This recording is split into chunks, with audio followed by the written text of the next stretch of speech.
Good evening, Trinidad and Tobago. It is Thursday, the 24th of August, 2017. We're days away from national independence, and it's 8 o'clock on the dot for those people whose clocks and watches not working properly, who's sending me texts to tell me the time. It's on the dot. Anyway, you would notice the name of tonight's video is Tobago Love, and we have to address that. And I was saying earlier, we're days away from national independence, and we have to talk about all of this because this is a twin island nation. And while my entire news feed is full of memes making fun of Watson Duke and his Tobago swim, and even I had some fun with it because somebody told me Watson Duke swimming the first leg and Ansel Roger swimming the balance, and I found that was funny, so I had to share that.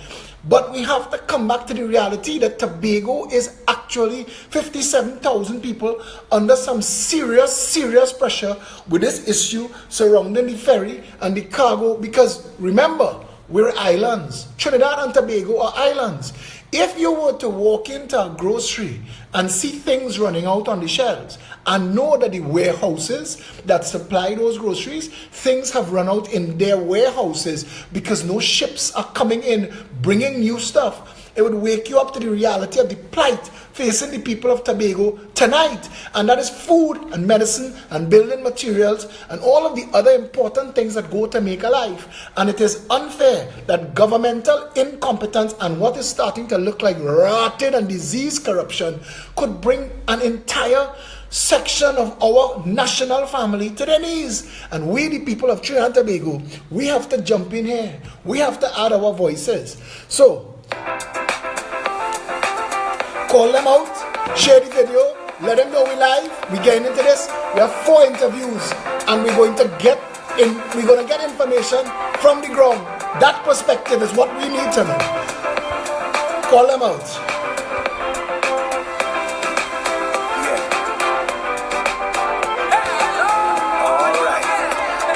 My sweet Trinidad and Tobago.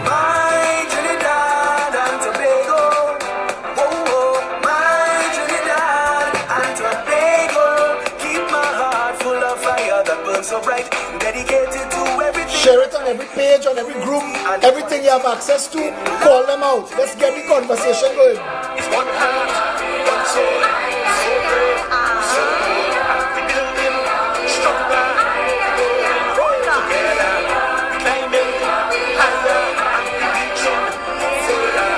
It's one heart, one soul. Yeah. This land is my land and my legacy. For fathers and for mothers fought vehemently, united so that we stand independently, celebrating our nation's first half century, with a culture so inherently in all our we. I love the way we walk and talk with rhythm and such melody. I salute my country, my Trinidad. Claim it, it's yours. If you're born here, this is your motherland, this is your fatherland, this is your country. Black, white, brown, green, every shade in between, it is your land.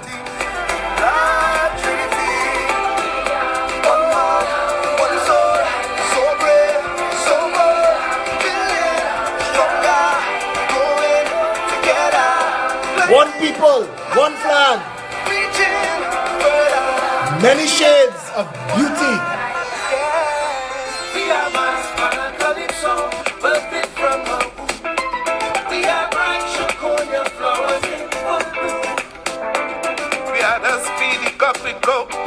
The scar that light is sinful fly. We are kings and queens and scholars. We are so perfect in the night. We are food and mood and gas and food and such a breezy attitude. This longitude and latitude, I always show my gratitude. We are Trinidad and Tobago, at this island, yes, so we love it so. We are Trinidad and Tobago, and let me tell you this island, so we love it so. We are silver, bronze and a gold. At the mercy we go tell the old world, loving me heart, loving me soul. Chin big, let me tell the old world.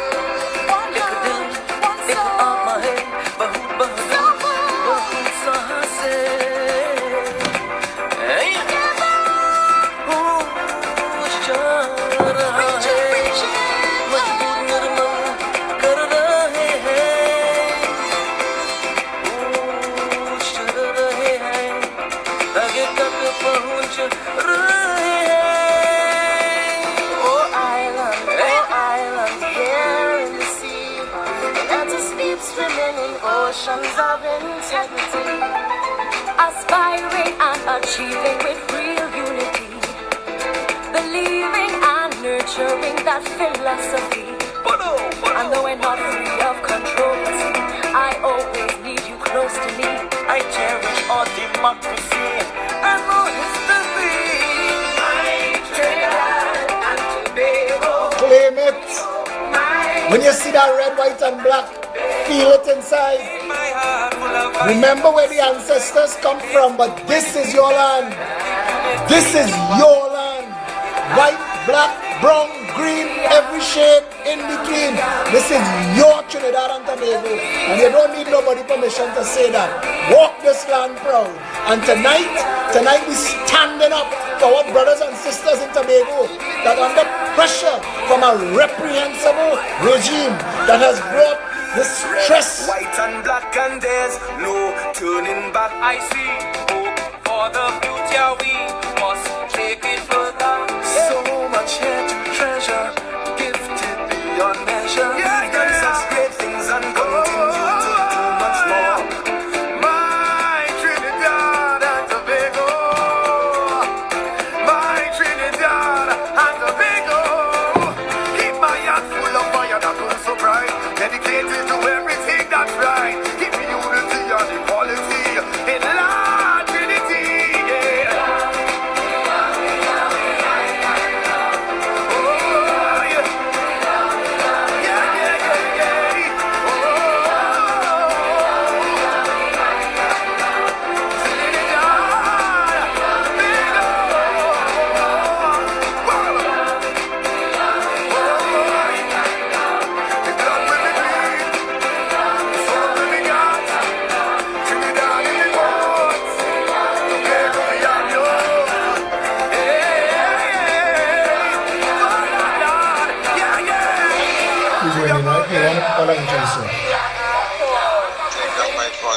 All right, we have Ken Biscom here on the line.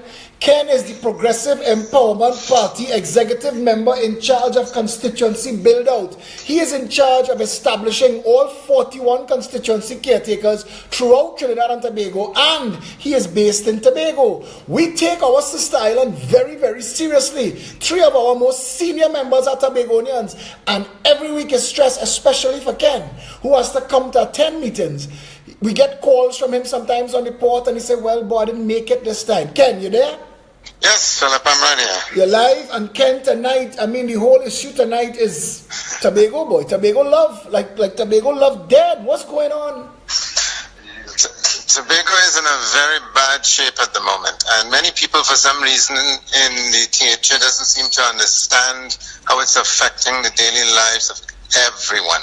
I took the ferry, I think it was 2 weeks ago, and I came down on a Tuesday.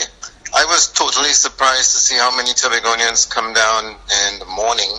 Means they have to mobilize themselves around 4 a.m. in the morning, catch the 6:30 ferry boat, arrive in Port of Spain at 11:30, do what they have to do, and then get back in the port for 3 p.m. to catch the 4 p.m. sailing. Now, people don't understand that the stress. That's 8 hours, that's 4 hours one way, 4 hours back the other way. And 8 hours in one day to just conduct basic business. Or I met a young lady who was going to the hospital in Trinidad. I met 2 other elderly gentlemen who were attending other government issues in Port of Spain. Why? You know, but Ken, I want to interrupt you for a second. Why would people have to leave Tobago to come to Trinidad to deal with government issues in 2017 when I could conduct business with China tonight online? Philip, it behooves me.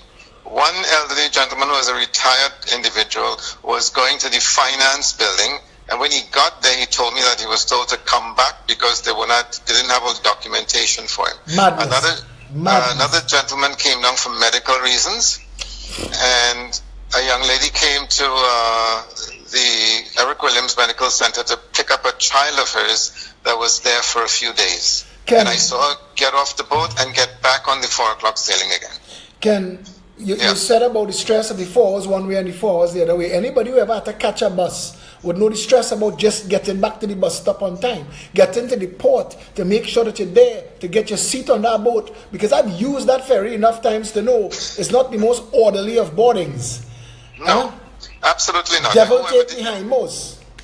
Whoever designed that port facility in Port of Spain has no consideration whatsoever for the citizenry of the island. Not at all, not at all. Cattle and pigs couldn't deal with that. It is insane. And I want to tell you something. All of this here now needs to put Tobago in stark relief. Tobago cannot continue to settle for this kind of backhanded treatment. And we need to now say, if this is really one nation, 2 islands, then Tobago needs to be treated with a lot more respect than they get it. Absolutely, Philip. If you saw the port facility in Scarborough, imagine you have almost 100 persons waiting in line to get processed for boarding the ferry boat, and there's only one cashier in the morning. So why we can't buy the tickets through a vending machine with our Links card and just get the ticket punch out, and when tickets sell out, it's sell out?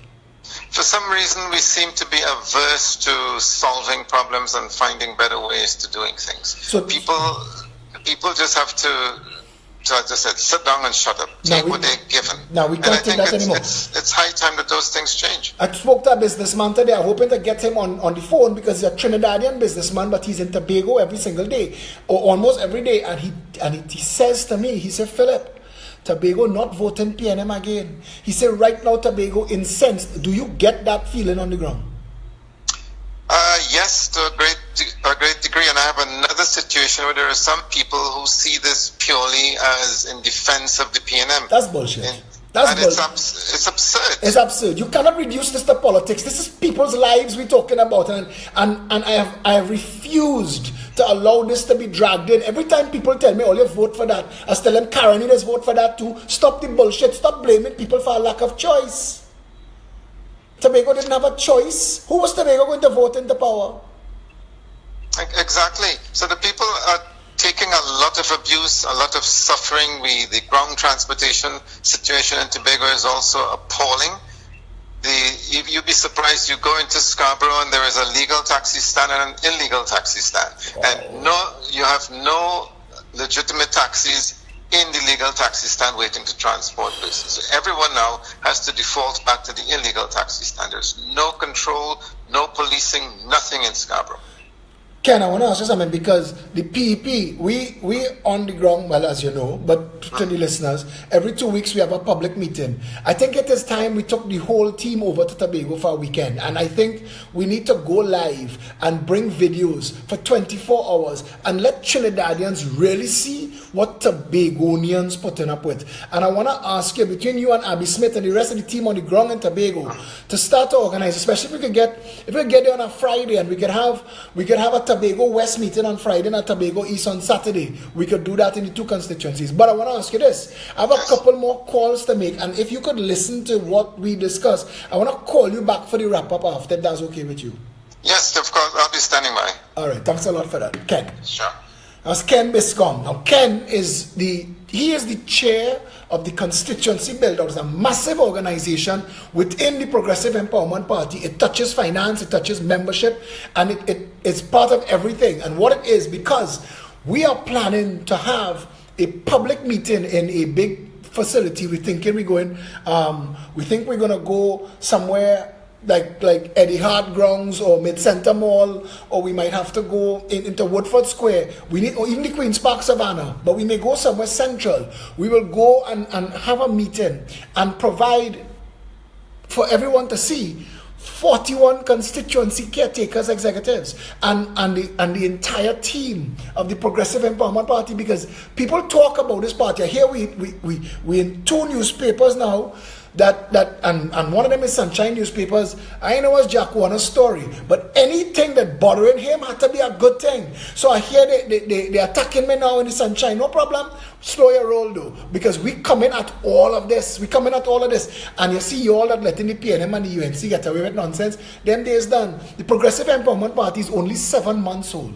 7 months old. But this party has already had more political meetings this year than the 2 other political parties combined. Imagine that. And the Congress of the People on life support, the AOI don't exist no more. Its executive abandoned it and gone to the COP. The MSJ, well, them is a marching band. What are your choices? Bandit Clan Red, Bandit Clan Yellow, or to come and join and build something new, something fresh, something strong, something capable of bringing real representation to Trinidad and Tobago? I mean, oh God, that's a no-brainer. Every policy that the Progressive Empowerment Party brings to the fore, every single policy, people have to shake their head and say, damn it, that's a solution. I want you to listen to this song. Tell me if you know this song. I'll fast forward a little bit. Listen to what's playing in the background of this song.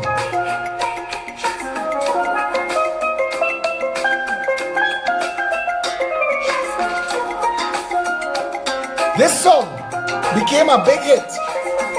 But before it was released on the international charts, it was offered to Trinidad and Tobago for our theme song, just the 2 of us, for the 2 islands, Trinidad and Tobago. Of course, the then Tourism Development Corporation turned it down, went on to become a big hit.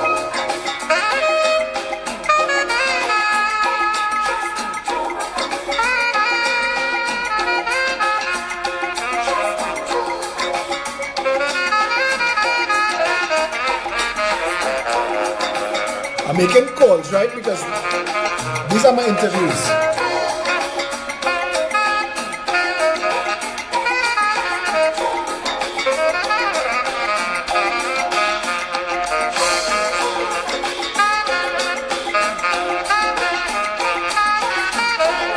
You're going live and anonymous, right?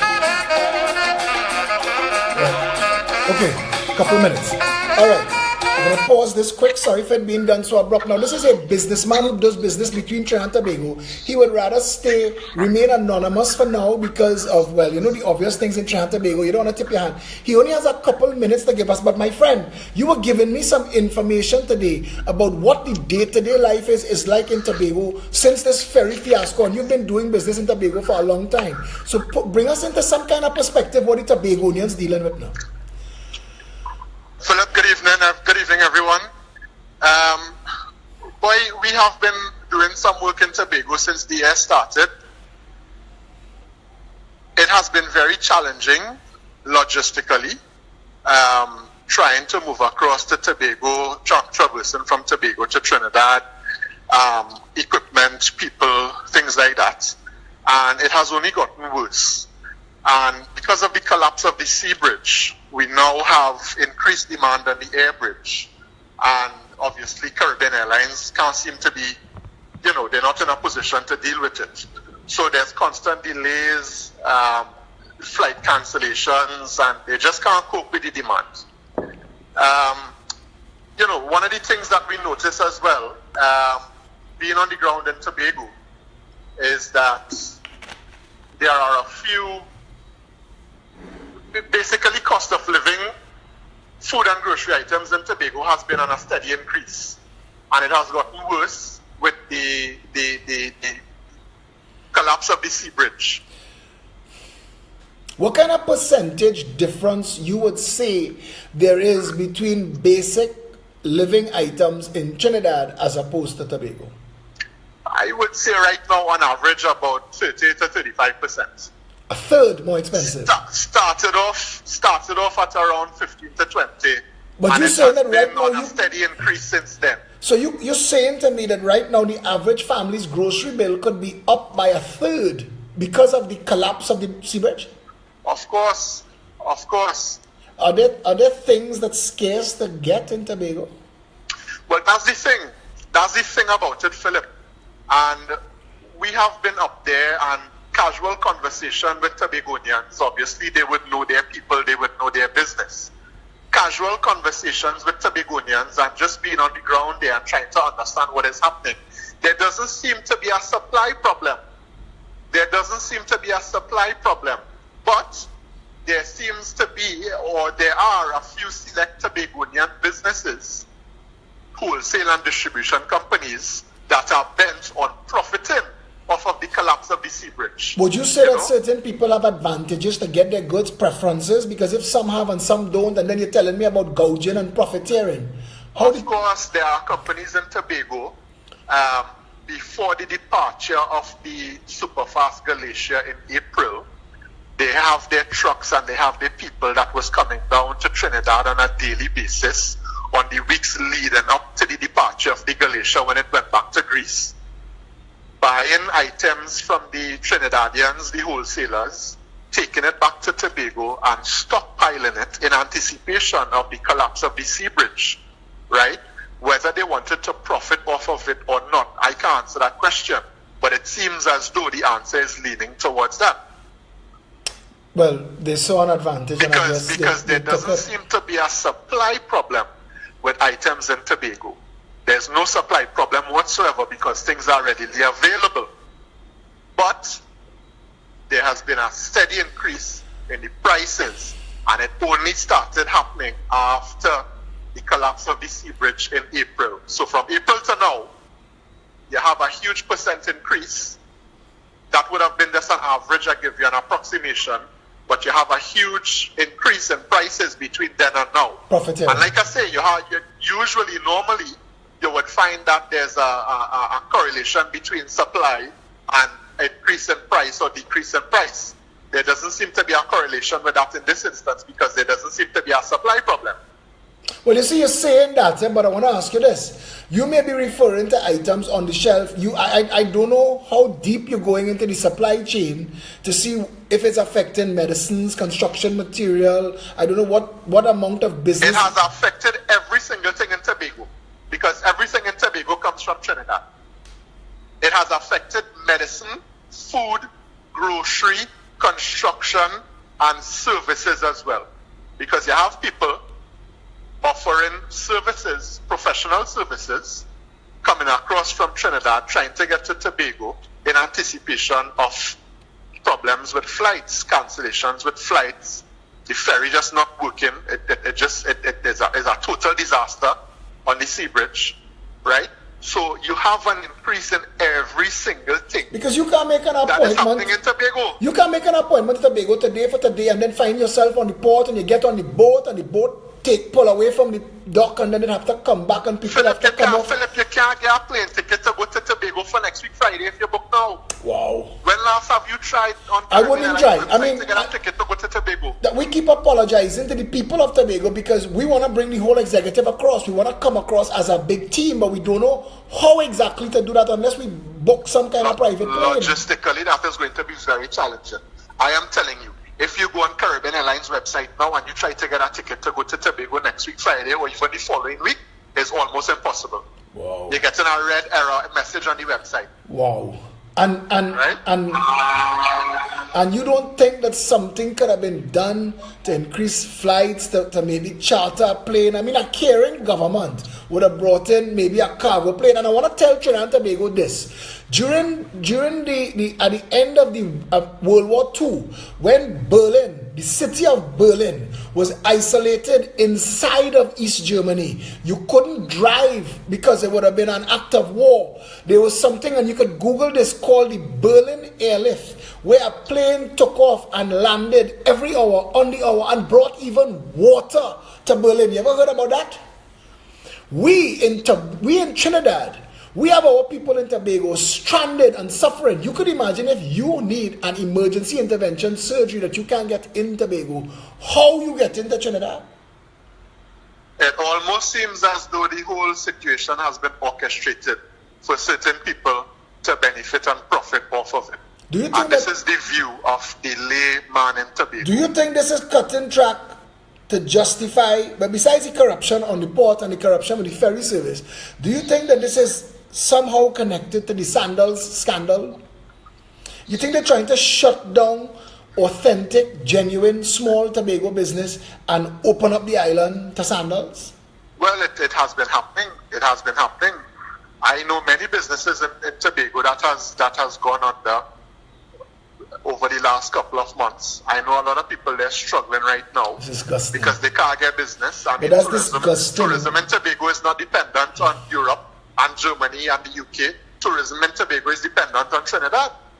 Tourism in Tobago is dependent on Trinidadians taking their vehicle across there on the ferry on a weekend, on a long weekend, on a summer vacation such as now, and going and taking the kids across there and having I love Tobago, you know. I love Tobago. I wish I could pack up everything in Trinidad and retire in Tobago and continue living there. But Tobago's economy is mainly dependent on Trinidadians going there. And when the Trinidadians can't go via a boat that collapse or they can't get a plane to go there, what is going to happen? No, but that's the Trinidad dream, you know, the American dream. The Trinidad dream is retire to Tobago. And Tobago is one of the most beautiful. It has been for all of eternity. Tobago has been one of the most beautiful nations on earth. It used to be referred to as the Pearl of the Caribbean. It is an unnecessary shame that this is what is going on. But anyway, I know I'm taking you away from your commitments. So thanks a lot. Is there anything else you'd like to add before you go? Not now, but I mean, obviously we could go live maybe tomorrow or I will let you know when we have some more time and we could go into some more details. I might find myself in Tobago tomorrow or Saturday or Sunday. I don't know. I might try and get over there because I want to come and do some surprise videos. And I'll tell you why. Because the stunt, and I am calling it a stunt, this foolishness with Watson, you going to swim to try and all that foolishness, it's not highlighting the issues from a people point of view. It's just making a laughing stock of what is a crisis. Well, boy, I wish you luck. Unless you have a boat or you have a partner with a boat, to try and get across there is almost impossible. Today for tomorrow, today for next week, today for next 2 weeks. I'll leave you with that, Philip. We will catch up soon. Thank you, my friend. Take care. I'll pretend it's a great race I host, and maybe Rowley will lend me a helicopter. I don't know. And I don't want to make fun of it. I want to tell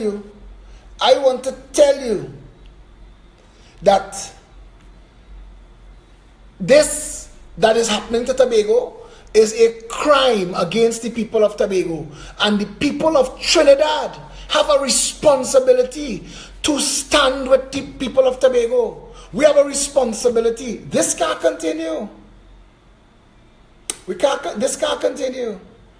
Somebody just texted me that some places is as much as 50% more expensive.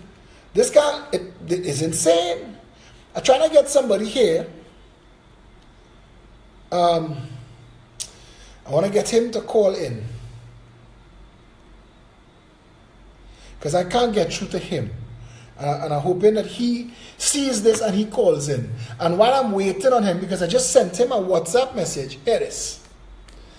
There were tears and a sense of hopelessness in Tobago yesterday as members of the business community confirmed that the banks and suppliers are now demanding payment and threatening to put their properties up for sale.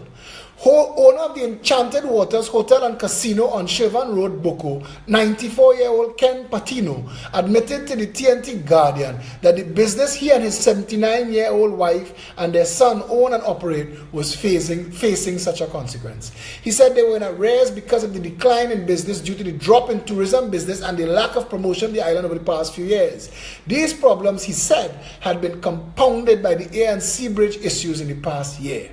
Patino, who also owns a property in Mount Irving, said he explained to the bank, which he identified, that he had done a valuation of the property in April and its value was put at $5.5 million. He said he told the bank that he had put the Mount Irving property for sale and once it was sold, he would be able to pay off his debt to them. But he said the banks refused to budge and indicated that the hotel would be put on the market this weekend.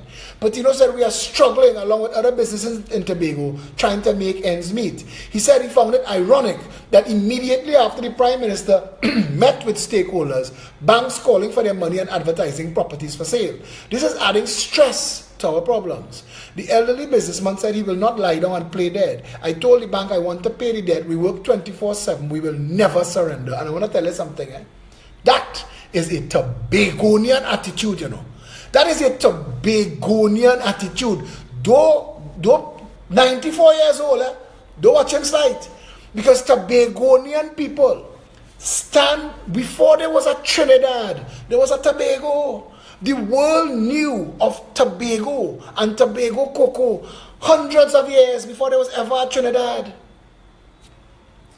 All he needed, he said, was time. But the bank has been unrelenting. And I want to tell you this. A progressive empowerment party government will hold them banks stones to the fire. You see what these banks do to poor people in this country under the protection of the PNM and the UNC? They're done. You will now have to pay people interest on their money or shut up, shut down and leave. We will bring new fresh banks here. Nasty, disgusting predators in paradise. But we will stick up in there. He said they took a unilateral decision, no consultation. I want to pay the mortgage and clear the air with the properties. But they said they will send the evaluator to value the property. They seem to have taken a decision and it's not open for discussion. Remember when I told you all that about the cars? The banks are seizing our economy. The banks are putting our people under pressure. And again, we cannot allow that to pass. I asked the representative of the bank and he told me the decision was made and they'll be advertising the property. With the time running out and with the loss of his property imminent, Patino is now appealing to Prime Minister Rowley to intervene. He said when the issue was raised at the stakeholders meeting on Monday, the Prime Minister indicated that he does not control the banks. However, he argued the PM has the power to ask corporations sold the Minister of Finance to intervene by speaking to the governor of Central Bank, who can call in the banks and ask them to assist. Patino said he was ready to go on bended knee to the bank to beg for time until I see the light at the end of the tunnel. Now, you see,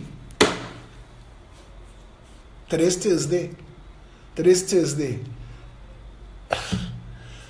You're going to the man, Keith Rowley, who is responsible for your situation, on bended knee, to beg a heartless, uncaring, unfeeling bank that has been allowed to run roughshod over the people because of Patrick Manning and the PNM, and it had been continued under Kamala and it's continuing under Rowley. When they deregulated the banks need regulating. The banks need to answer for their actions. The banks need to be controlled and answerable to central bank. That's not happening now.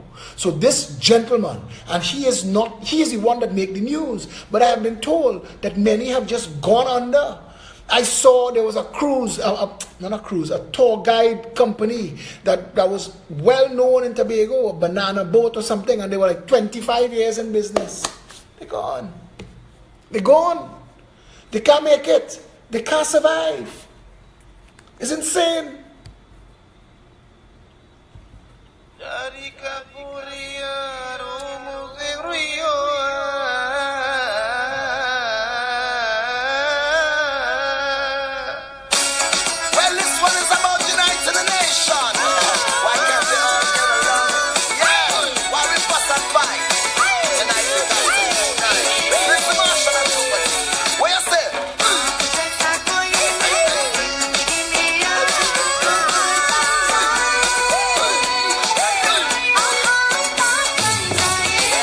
That this is Philip Alexander. Ken Bascom spoke to you about taking a live call on our show.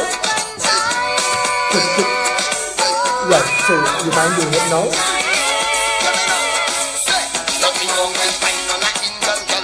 A couple minutes, as long as you want to take over the information that the audience wants. Your title is? What's your role? You're a member of the Tobago Chamber of Commerce.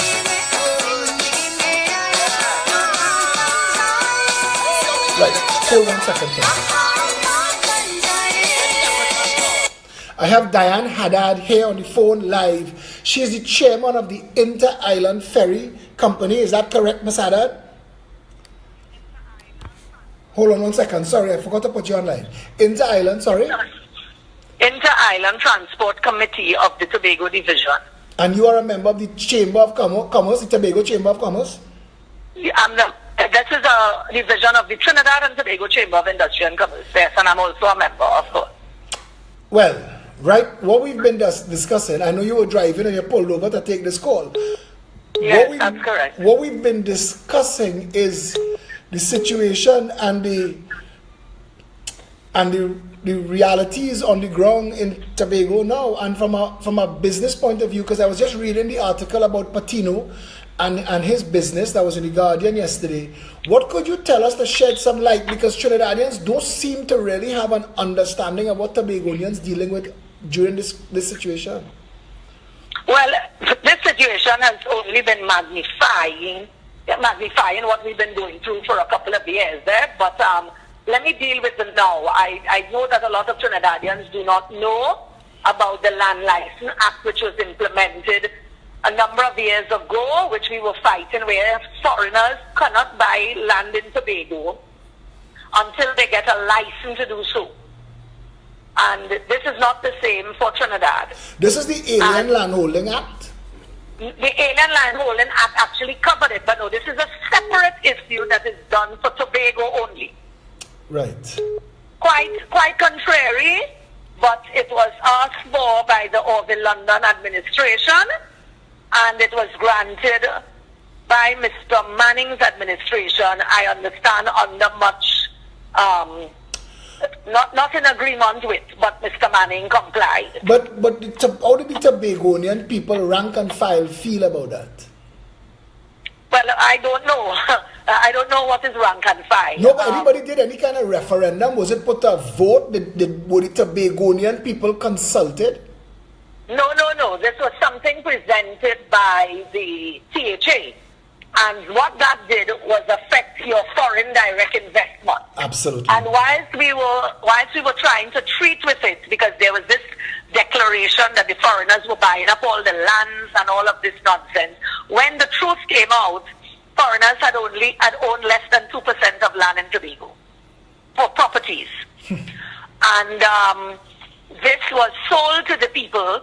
However, it stopped foreign direct investment. So we had a loss of interest of foreigners coming in here and doing investments, retirement homes or anything because of that. So we lost the foreign currency that we would have enjoyed passing through the banking system here. That is part A. It took 4 years for that to get to a process where the Ministry of Finance has a process for you to apply for the license. So understand that for those 4 years, nobody could have bought or sold any land here. So the real estate agents were in jeopardy. So let's start with the fall of the economy. Wow. So the real estate agents stopped having any business to do, and they were now forced in a big way to only sell to the local market. Which is Trinidad. But how this? Now I'm asking you because if this is 4 years that took, how come we didn't know about this? Or how come this was not a national issue? Why this didn't make national? It was, Philip. It was in the newspaper. There were many articles. I must say, this is the first time Tobago has gotten some sort of front page attention or media attention from the reporters from the Trinidad end. We have never been so popular, but we had to come to burial point for this to happen because Tobago is never really, I think, on the front burner of anything. But let me continue with that. Yes. So we went through that. Then when the process was put in place, understand that businesses from a real estate issue started to go down. Then the value of properties now started to decline because it got harder and harder for people to sell any properties. So your asset base was now declining. It was reducing. So it became what you call a buyer's market. So that is part A of it. We continued for that, and what happened was the tourism product started to go down because that was actually an international issue. That had all the British people threatening to sue the government because they were saying that they were losing on their investments and that there are treaties signed between the countries and that is not supposed to happen. But so that was national. I mean, and it was quite international. I do not know that Trinidad paid attention to it. Okay, So I'll admit that. Right? So you're saying that they were already foreigners who owned property and the law unilaterally changed their status? Yes. Well, who owned already, but who wanted to get now could only buy, and this is where they came up with the designated development areas, which are called DDAs. And so they went through a process now to find out which areas would be designated areas for development. And your property, now imagine Crown Point. Let's just use Crown Point as an example. Crown Point was not put in as a designated area for tourism, for people, foreigners to invest. However, they wanted to grandfather, what you call is the grandfather clause. Grandfather properties that were already existing that could sell to foreigners. So imagine you own Cocoa Reef, or somebody owns Cocoa Reef and you own the property next door. Cocoa Reef could have sold to a foreigner, but you cannot sell to a foreigner. So the value of Cocoa Reef's property would be a lot more than yours who is next door. Absolutely. It's absolute craziness, right? Absolutely. So this went on for years. We've been fighting and battling with that. And although it came down to a process, the process took so long that anybody who had interest on the island, I guess, lost that interest. And even now when people carry through applications, it is taken as much as 18 months before they even get anything done. So I don't know that anybody wishes to put down money on a property and wait 9 months, a year, 12, 14 months, 19 months or whatever before they can get a transaction closed. That is crazy, man. That is insane.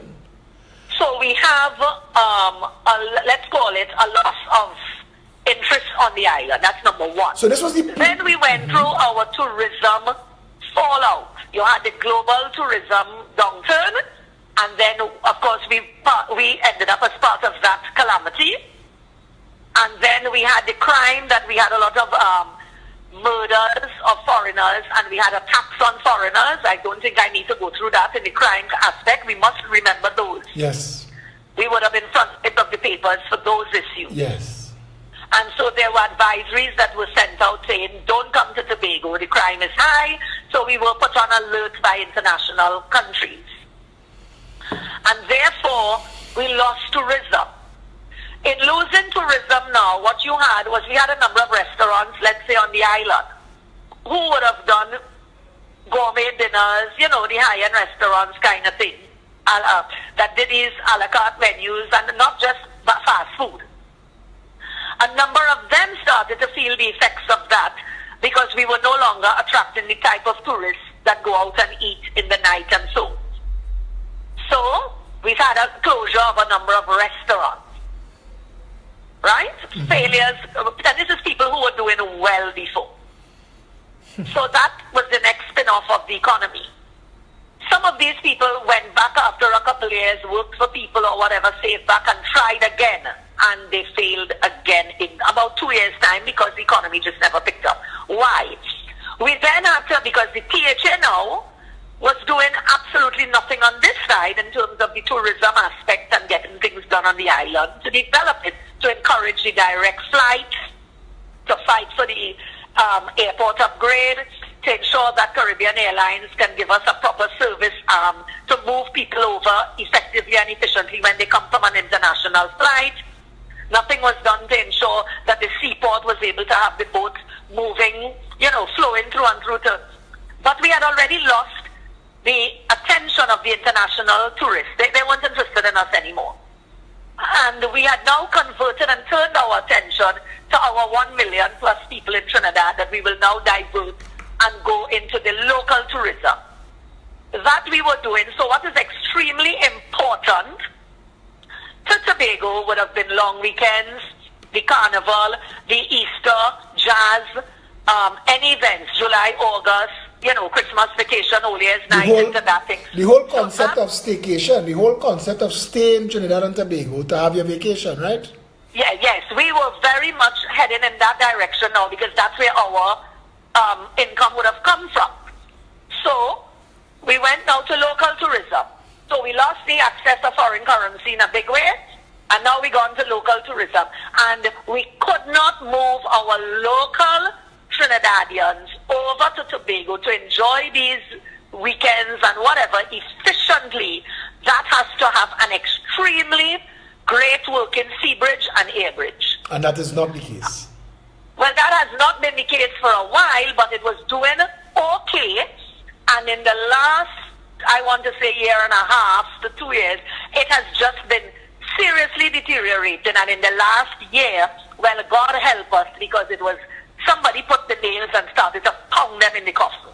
Dan, I want to ask you something because I appreciate you taking this amount of time to explain this in detail.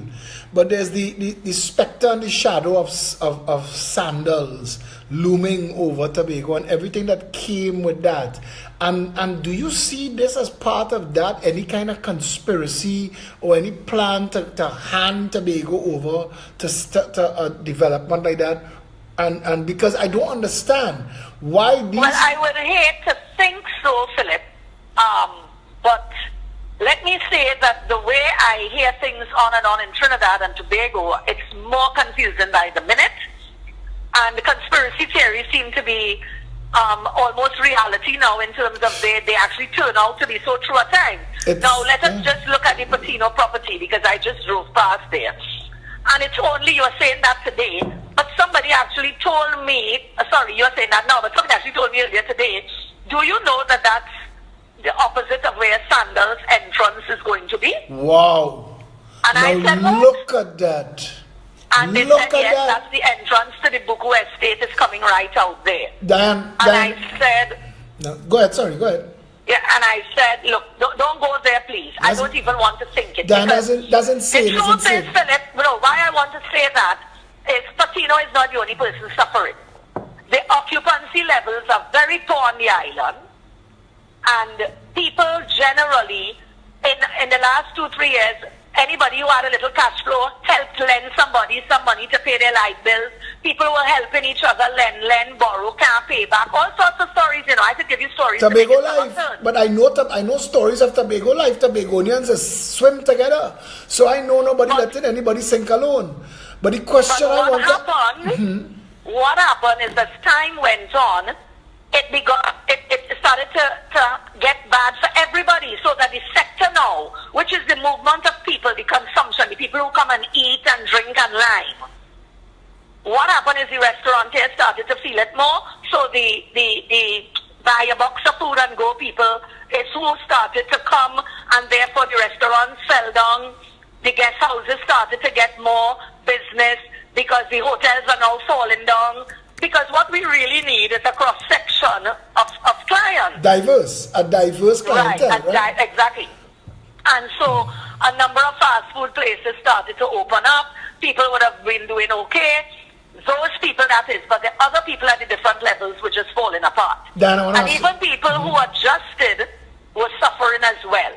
So what was happening is you started to take your credit card to pay your month-old light bill to give you 45 more days to clear the credit card. Wow. So people started to get in difficulty. And there's a point in time where you're taking a loan to pay a loan payment. No, that's insane. Well, that is the situation as I speak to people Dan, and get the report. I have to ask you this question. And you have to tell me. Because that litany of pestilence that you told us that Tobago has been suffering, what are Tobagonians and especially Tobago business sector prepared to do to arrest this and turn this around? Well, let me say that if under my chairmanship, if you read the Contact magazine and my report, you would have seen that I particularly would have attended representing the chamber over 500 meetings, 465, whatever, a year. Wow. Between the CHA and the central government meetings and the bankers, and so for us to try and bridge these things together to arrest it. However, we got into a tailspin, let's say, of government fooling you. You sit at the table and you talk, but nothing happens. So we really, let me say, had reached the point of, I personally can say, frustration, where I am not too interested in too many of these meetings, because that's all they are, meetings. And I want to meet people that I wish to meet, not necessarily meetings, people that I have to meet. And it became a time-wasting factor, because we did a number of papers, a number of proposals. We are the people who wrote the government loan guarantee program that was presented to Mr. Dukaran, and it was approved. It never turned into the right thing that it wanted to be, because somebody decided that they're going to turn some knobs on it, and it never worked for the island. We had people losing their properties who had foreign people investing at the time when the act came in, And so the foreigners demanded back their money. We had people who had litigation against them for it. We had a nightmare of events. And we've been decent trying to deal with it. What? We had people who accused me. I would represent certain people. And you are telling them business is bad. So wine sales are down. You are not doing a good job. Trinidad was totally unconscious of what was going on in Tobago. I have to admit, yes. Linda and Mark just told me on the wall that it was a national issue that I wasn't paying attention to it. But I want to tell you something. I pay attention to all issues, and Tobago did not get the front burner exposure it should have gotten for all of this that you're telling me now. And I want to know, why is Tobago not represented in Trinidad for this? Because this is where the fight gonna be, you know. If you're gonna have to stand up for Tobago, you need to bring your Chamber of Commerce over here, and we have to protest outside the Parliament. We have to demand better for Tobago. This can't continue. You can't let mismanagement at the government level drive you out of business. Well, when I heard in our Monday stakeholders meeting with the Prime Minister said to us it is a crisis in Tobago, but in the national scheme of things, it's a serious problem. When is your next stakeholder meeting of Tobago business community? I can't answer that. Okay, then the other question I want to ask, are strangers to the organization like myself permitted to come and attend? Because I'd like to hear and maybe make some overtures, proposals to see how we... I would suggest you write the organization in Tobago and ask that you would like to have yourself... I will ask Ken to contact you. Have a presentation made. You would like to meet with stakeholders. I'm certain that people will accommodate or whatever. So I suggest you write the organization. Much appreciated. You can write the heads of the different organizations. Much appreciated, Dan. I appreciate this interview. I'll have Ken Biscom, he's a senior member of our organization, contact you to see what he could do to set this up, to make this happen, okay? Okay, thank you. Thank you very, very, very much for this interview. Okay, good night.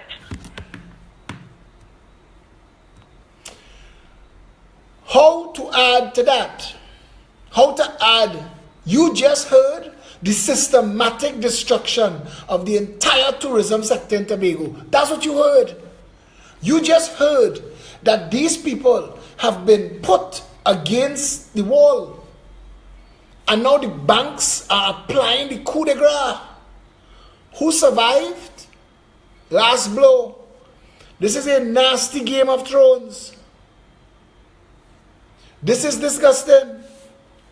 What went on? What is going on? So this ferry fiasco, this is tip of the iceberg. This is not even the actual structure of what these people dealing with. This is insane. The Progressive Empowerment Party, and I'm going to call Ken back now. I was supposed to make 2 other calls, but we're running out of time, and I can't even take my overseas call. I got to do that tomorrow. We got to have a part 2. But I want to call Ken. We're going to have a part 2 tomorrow, because we have other stakeholders and other people who want to make a contribution on the issue at a level, from owners and users and developers. Ken? Yes. You're back live, eh? You're back live. To those who just joined us, this is Ken Biscom. He's the chairman of the Progressive Empowerment Party's Constituency Build-Out Executive. Ken, did you hear the interview with Diane? Yes, Philip. I am quite familiar with what's happening in Tobago. No, I know you are. I've been in the Chamber of Commerce with Diane, so I'm very much familiar with everything she has said to you. Everything she has said to you is spot on, precisely what is happening in Tobago over the last almost 10 years, without fail. But Ken, without going further, we need to have a sit-down conversation to see how we could get involved and assist.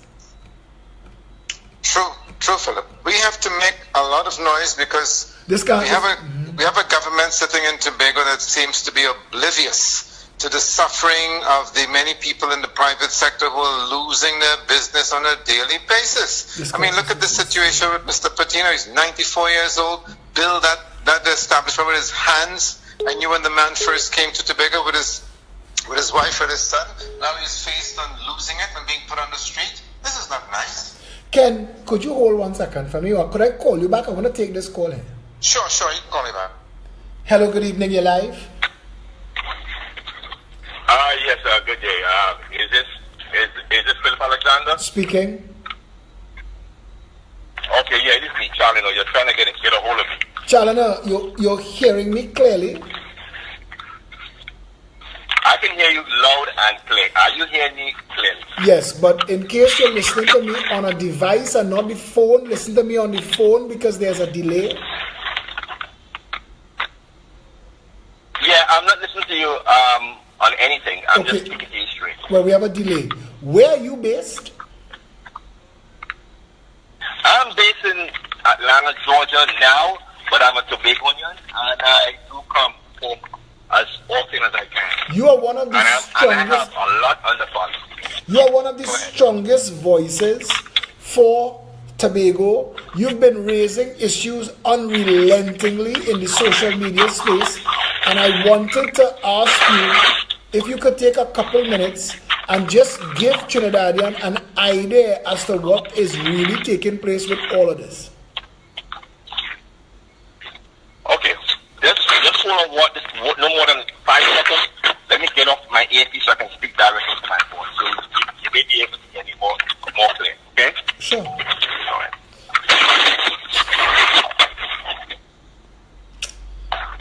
Is this better? Much better. Okay. All right. Here's the situation. What's happening is that in Tobago, we have a government that teaches government for 16 plus years. What they have done is that they have brought the nasty P&M politics into Tobago. What's happening is that they have created a voter bank. Now, before we had a vibrant tourism industry.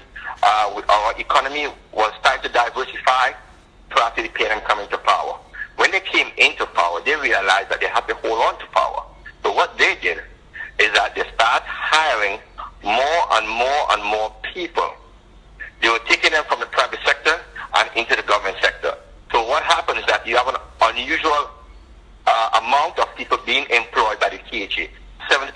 That's unheard of. 70%. This is not Greece. This is what.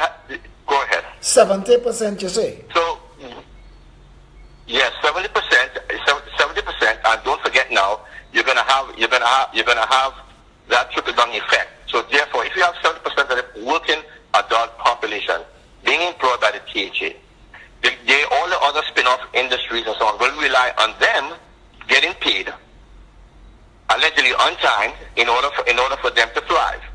That's not happening. So what the THA is doing is they're putting everyone on contract. By doing that, they can control them. Now, first thing first, what is happening is that in the hotel industry, Dan had some very, very valid points, but I'm telling you from a personal level because I have family. I see knows my family too, in Tobago, who are in the hospitality industry. What is happening is that they were depriving the people in the hospitality industry from getting labor. That's number one. So it was easy for them to say, hey, you know what, guess what? I don't have to work for a private enterprise. I don't care about that because you know what? The teacher will pay me twice the amount of money for doing a quarter of much work as I normally would. So they'll leave. They didn't care. They didn't care if the guest wasn't happy about something or what the case would be. Say, you know what? If you don't like it, leave. People were scrambling to get labor. That's one of the key issues they forget. So what they have done, they have killed entrepreneurship in Tobago. So people before were more entrepreneurial. Now what Trinidadians do not know is that prior to one of the main reasons why the THA came into being was because of the fact of how the PNM had governed Tobago.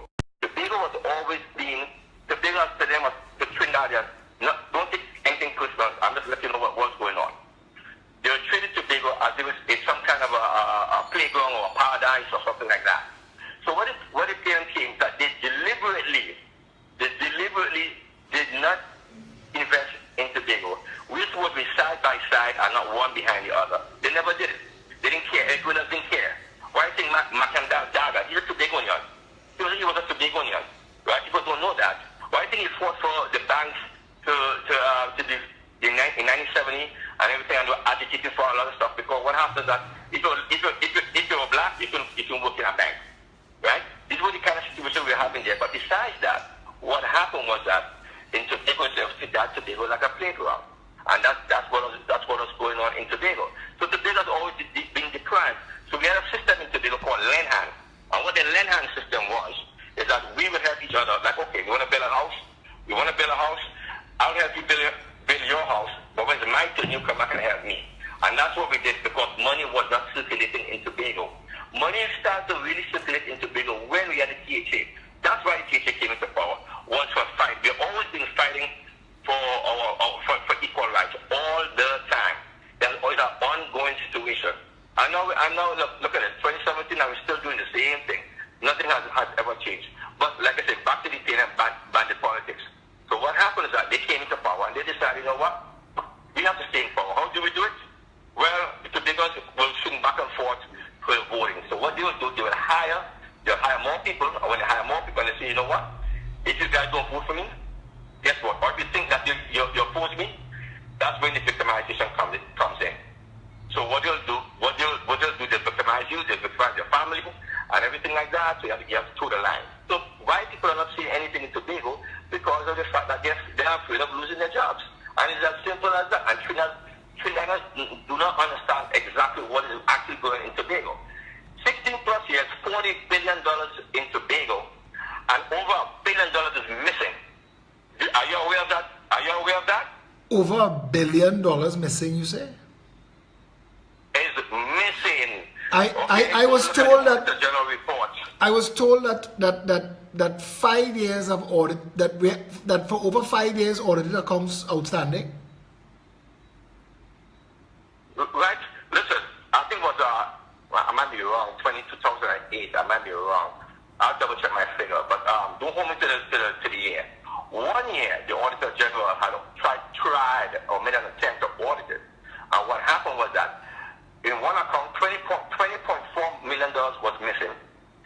$2.48 million was in an account that they did not disclose to the Auditor General. Would you believe this? And nobody's making a deal for this? Challenger, nothing whatsoever. The problem is now we're running out of time, and I have to do a part 2 tomorrow because you have a lot of information. Right.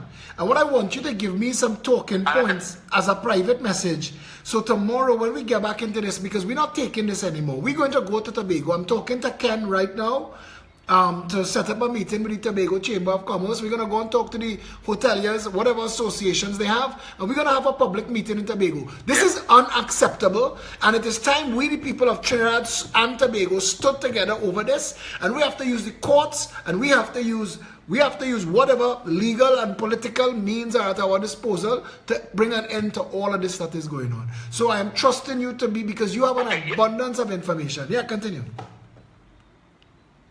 Just one last quick thing. On the sign-up issue, I'm gonna send a lot of stuff to you later tonight on the sign-up issue. It's more than what you folks see. Send it to me. Much more than that. Send it to me. Send it to me. Trust me on this one. I trust you, and send it to me, because you may have to get on a plane and come and join us here. Because at the end of the day, if we have to put our hands on a legal team to file injunctions, to bring a legal matter against the state on behalf of the people, Tobagonians can no longer accept this as a fait accompli. This that I am hearing, this is madness. This can't continue. That's only tip of the spear. That's only tip of the spear. You will send me the information. Trust me on this. You will send me the information, and we will continue this tomorrow. Yes. Okay. Yeah. Please. And if you want me, I'll call it tomorrow too. Believe me, I have much more to show. Good. We'll continue this tomorrow at 8 o'clock. Okay. Thanks a lot for that contribution, my friend. Okay. That's Channeler Birchwood. He is, but I want to bring Ken in because Ken has to wrap this whole issue up, and Ken has to guide the process as to where we go from here, because Ken is a member of the chamber too, he said. So Ken now has to be able to help us get a meeting with all of the different stakeholder groups, and possibly we're going to hold a public meeting in Tobago and call Tobagonians out, because this cannot continue. Tobago will not survive this. Ken? Yes, Philip, I'm here. So the go forward from here, we're going to continue this tomorrow, but the go forward from here is we have to set up meetings with the stakeholders and then plan a public meeting around that and come to Tobago. Absolutely, Philip. We definitely need to fix this Tobago place of ours. The entire economy is I would say it's collapsed. There are many. I think I posted some pictures just last week regarding the Arnesville Hotel, Yes. which used to be one of Tobago's finest hotels. If you saw that place, your heart will break. Ken, You know? reach out Yeah. to Mr. Patino. I hope he's not lost his property. I hope he still has possession of his property. We want to come over there and I want to talk to him as well. Let's get to the bottom of what is going on here. It seems that Tobagonians have been held hostage to be handed over and served up to sandals. That's what this entire thing is looking like. Yeah, absolutely. All right, thanks a lot for everything you've done. You will start, I guess we'll talk off air and we will start to make some plans and then we will bring everybody up to speed as we go forward. Yes? Sure, yes. Thanks, Philip. Take care, my friend. My pleasure. Right. Okay.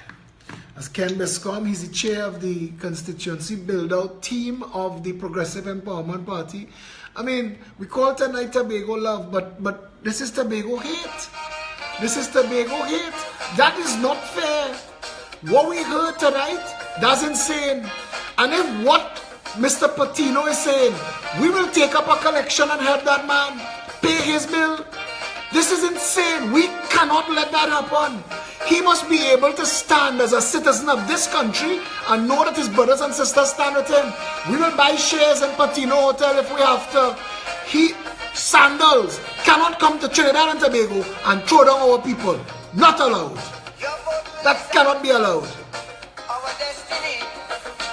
Your vote will decide what you want to be. Your vote can foretell our country's fate. But use it well. Time to get these mocking pretenders out. If it is that who you're voting, well, you're not out. When you're voting, vote them out. Keith Rowley's government will go down in history. If it is the proven, His government will not survive. pull them out. The people now have to stand against this. This is not right. If it is the You cannot use the power of state to abuse people. You cannot. This is insane. register and We, the people of Trinidad and Tobago, see. Stain your finger and show them no mercy. Put them up in total skull and utter disdain. Let's put our currency together again. Put them out of power. Dominate your reign. all the people of Tobago, all the people who are suffering, listen. We are going to try to organize meetings with the stakeholder groups, the Hotelier Association, the Tobago Chamber of Commerce, but we want to come and have a public rally, a pep rally in Tobago, and we're going to have an open mic. And if it takes 24 hours for everybody to walk up to that microphone and say what they're going through, we will broadcast that live on social media so the whole country and the whole world could see. We are now going to stand in defense of the people of Tobago. And you see the stunt swimming from Tobago to Trinidad, all that bullshit to distract people, the foolishness, 97 different inquiries into who brokered that crooked deal with Bridgman's Trinidad Limited. Have we talking about Cabo Star and Ocean Flower and Forehand Massage? See that bullshit, Keith Rowley? We done, you know, we done.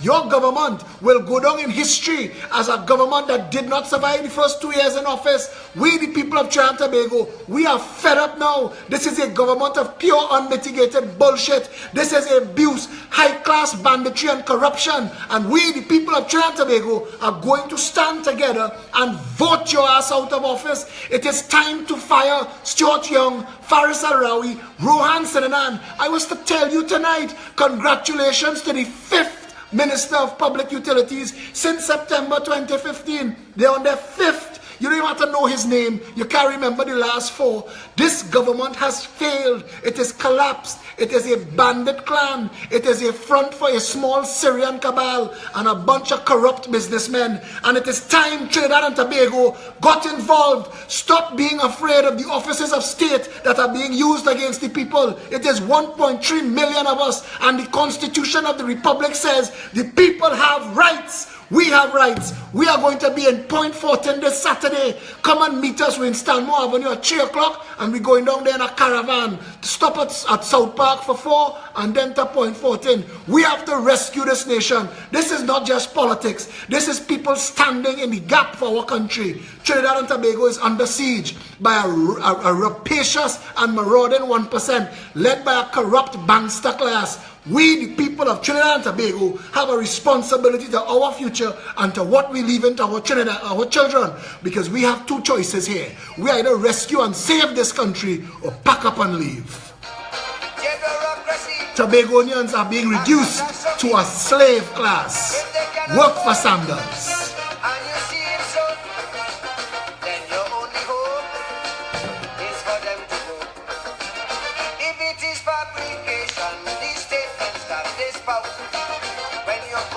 Vote them out, and we must insist on an election.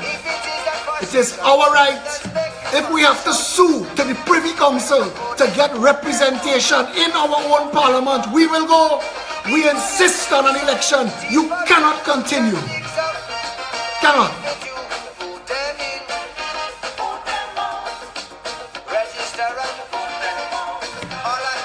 Vote them out, them and the system. That vampire class, it is time to remove, vote them out. The Constitution of the Republic of Trinidad and Tobago, before it recognizes Prime Minister, President and Police, it recognizes the people first. And we, the people of Trinidad and Tobago, must stand now for our country. This cannot continue. If you agree, get ready to stand up. We are going to have to engage in very legal and lawful protest that shuts this country down. Nothing must buy, nothing must sell, nothing must move. We must stay home. Our vote, our labor, and our consumption is what drives the machinery of the red, white, and black. This is our country. We didn't vote you in to steal it. We didn't vote you in to take advantage of our brothers and sisters in Tobago and the lowest and the middle class of Trinidad. The classes are being decimated. People don't know where to turn. I'm telling you where to turn. Turn inward. Turn to yourself. Stand together. One people under one flag.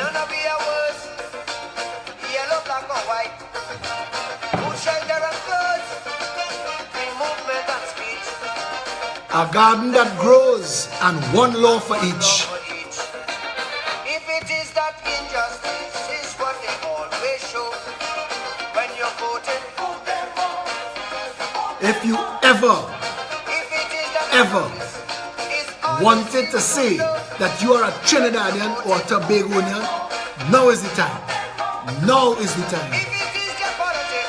It's just a puppy show. All bandit must go. Somebody tell me a puppy show requires a mama guy, and that's what Keith Rowley is. One big stinking mama guy. I want to tell you something. Tobago, he ride from Mason Hall to Whitehall like he... I know it's Thursday, and I know I have some rights on a Thursday, but I'm still trying to be very calm. What I listened to tonight, what the Chamber of Commerce told me, what that first businessman told me, what Challenger was starting to give us. I mean, I could run this show for 24 hours. I have that many people want to give information. Tobago is under siege. Sandals is trying to invade Tobago. That is a siege. This is an act of war. The people of Trinidad and Tobago need to stand with the people of Tobago now. Sandals mustn't come here. End this bullshit now. Stop it. Stop it in its tracks. We, the people of Trinidad and Tobago, must say so. If you have the time or the inclination, make yourself available to join us in Stanmore Avenue or in Point 14 Direct. We are there this Saturday at 6 o'clock. It is time to light up all of these issues. We, the people of Trinidad and Tobago, who never had a choice, like all the people who want to vote, post on the wall, why the Tobagonians stay so quiet? Because Tobagonians didn't have choice. The Tobagonians didn't have choice. When they looked at election time, they saw PNM with a handful of grease and UNC with a handful of grease. It's red, yellow, red. And the new red was paying them. At least the THA had 70% of them employed. They didn't know what yellow was coming to do after they raped them. The reality of the situation is Tobago had no choice. Tobago had no choice. None whatsoever. It's like when Shagonas West put God out the thoughts and vote Jack Warner in for a term. What he get in? What he get for it? Bullshit. This bullshit cannot continue. We shared today. Look at what the people of Denmark have.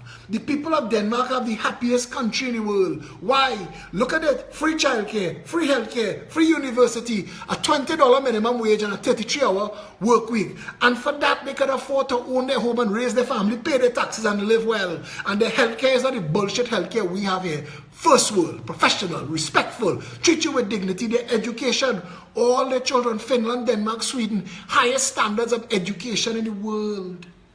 In the bloody world. We have lost the plot and we've sold our soul to Satan. The PNM and the UNC are two of the prongs on Satan's pitchfork. We, the people of Trinidad and Tobago, have to wake up to the reality that this is our situation and the only people to come and save us is us. It is us. This is why we do this every day and every night. So if you have any interest whatsoever in having a first world, better, even nation that you could grow old in and raise your children in safety, where you know your children could get to become adults and own a home and raise their family and have sustainable jobs, you have to get involved. This cannot continue. This cannot continue. We need to tell this government this is unacceptable. We reject it. We will no longer be tolerating this. I am calling Trinidad and Tobago out. Join us in Point 14 Saturday at 6 o'clock and we will continue this. Yes? Stay safe, Trinidad and Tobago.